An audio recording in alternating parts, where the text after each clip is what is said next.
Hello friends, welcome to the channel to the point. और आज हम यहाँ पर इडियम एंड फ्रेज की लास्ट वीडियो देखेंगे, जिसके कुछ क्वेश्चंस रुक गए थे। लास्ट वीडियो में आपने देखा होगा कुछ टेक्निकल ग्लिच की वजह से वीडियो रुक गई थी। तो हम यहाँ पर 157 से फिर से स्टार्ट करेंगे। When I called his resident this morning he was still in a bed. तो call in on at for, तो कॉल एट यहाँ पर यूज़ होगा बिकॉज कॉल एट का बेसिकली जो यूज़ होता है वो किसी जगह पे बुलाने के लिए, usually call at some place that is office home के लिए होता है। तो यहाँ पर कॉल एट हो जाएगा, C option will be the correct. और कॉल फॉर का मतलब होता है ज़रूरत होना, और कॉल इन का मतलब होता है बुलाना, और कॉल ऑन का भी मतलब यही होता है बुलाना। ठीक है, तो 158th question, the poet died in the of his life peak and prime youth. तो इसमें जो यूज़ होगा वो प्राइम यूज़ होगा, प्राइम यूज़ होगा यहाँ पर। और in the prime of life, in the prime of life, in the prime of life, ये एक ईडियम है। और ये एक ईडियम है, इसका मतलब ये होता है कि जीवन का जो सबसे अच्छा, जीवन का श्रेष्ठ भाग, तो best and most production and healthy period of life, उसको बोलते हैं प्राइम टाइम। ठीक है, तो नेक्स्ट क्वेश्चन हम देखेंगे। The director him to task for his misbehaviour. तो took, kept, forced, made. Took होगा यहाँ पर take someone to task, take someone to task, ये एक ईडियम है। और इसका मतलब ये होगा किसी किसी गलती के लिए किसी को डांटना। इसके लिए भी एक वर्ड और आया था, रेप्रिमेंड। तो रेप्रिमेंड वो ये वर्ड था, अभी नहीं आया था, लास्ट वीडियो में हमने पढ़ा था इसको। तो ठीक है, I hope that you are getting now इसका मतलब। तो मतलब criticise someone one for a fault और मिस्टेक। 160 क्वेश्चन देखेंगे हम जल्दी से। Will you my dog while I am in tour. तो यहाँ पर लुक आफ्टर यूज़ होगा, लुक आफ्टर देखभाल करना होता है इसका मतलब। और लुक ऑन का मतलब होता है देखना, समझाना। लुक अप का मतलब होता है खोजना। लुक आउट का मतलब होता है केयरफुल, सावधान। Okay, 167, you are going to have to through this see documents to locate the letter। तो इसमें गो, वेड, स्विम, डेल्व क्या यूज़ होगा? तो यहाँ पर वेड यूज़ होगा। वेड का मतलब होता है पार करना। ओके, तो और दूसरी बात ये कि वेड थ्रू जो है ना, ये एक फ्रेज़ है, और इसका मतलब होता है बड़ी मेहनत से पूरा करना, कुछ भी बड़ी मेहनत से पूरा करना, कुछ भी बड़ी अपना बड़ा एफर्ट लगा कर। और ख़ास तौर पे जो कोई बोरिंग या फिर कोई बहुत ही डिफ़िकल्ट काम हो तो उसको पूरा करना। To spend a lot of time effort doing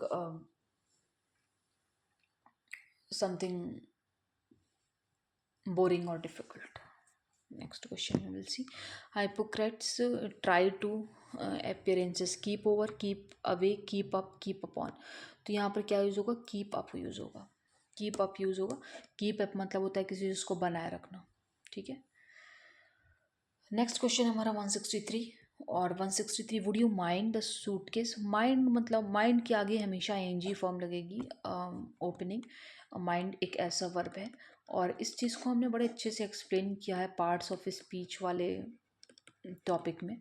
तो आप वहाँ पर देख सकते हैं कुछ वर्ड ऐसी होती हैं जिनके बाद में हमेशा जो जो क्रिया होती है वो हमेशा जेरेंट फॉर्म में यूज़ होती है। 164 का, he must his bad habits if he wants to join us. तो यहाँ पर क्या यूज़ होगा? Give away, give in, give up. तो गिव अप यूज़ होगा। गिव अप मतलब त्यागना या छोड़ना। ठीक है, गिव अवे मतलब भी देख लेते हैं। गिव अवे मतलब होता है सौंपना। गिव इन मतलब होता है हार मान लेना। और गिव मतलब तो पता ही होगा, देना।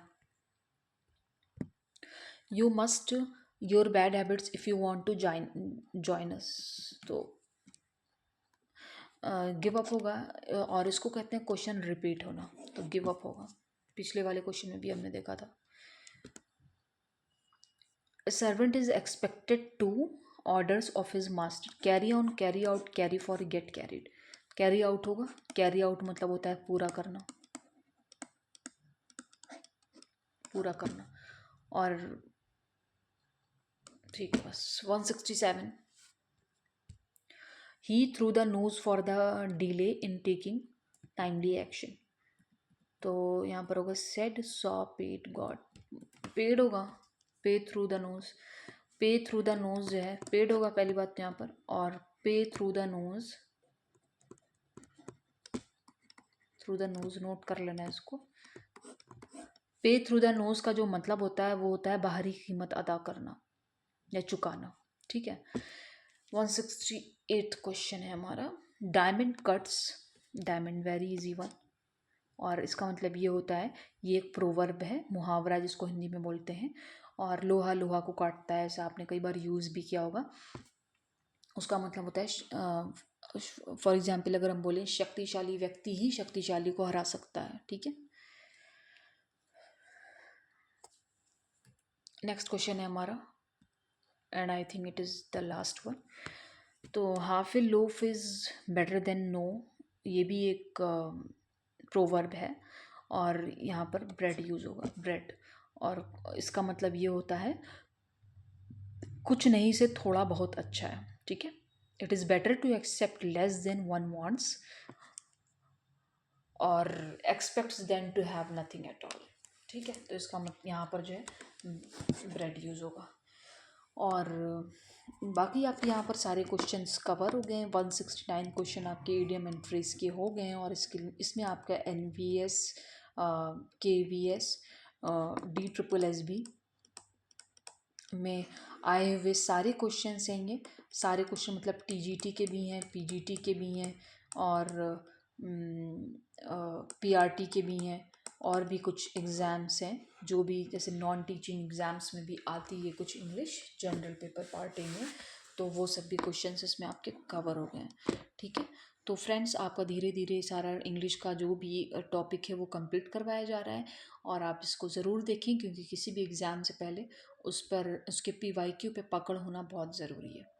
Thank you so much for watching. And I will repeat my self कि आप किसी भी क्वेश्चन को ऑप्ट करने से पहले एक बार अपनी नॉलेज ज़रूर चेक करें। इसीलिए यहाँ पर हमने आंसर सामने नहीं लिख रखा है, आप चाहें तो उसको क्वेश्चन को पॉज करके देखें, या फिर जैसे भी देखें आप उसको चेक करें, अपनी नॉलेज, अपनी प्रिपरेशन। और दूसरी बात ये कि अगर आपको किसी क्वेश्चन में कोई इशू है कि किसी का एक्सप्लेनेशन समझ में नहीं आ रहा है, तो आप कमेंट सेक्शन में बता सकते हैं, या फिर कोई वर्ड मिस हो गया है, कोई ऑप्शन मिस हो गया है, तो आप भी उसकी नॉलेज या फिर उसकी इन्फॉर्मेशन कमेंट सेक्शन में लिख सकते हैं। Thank you so much.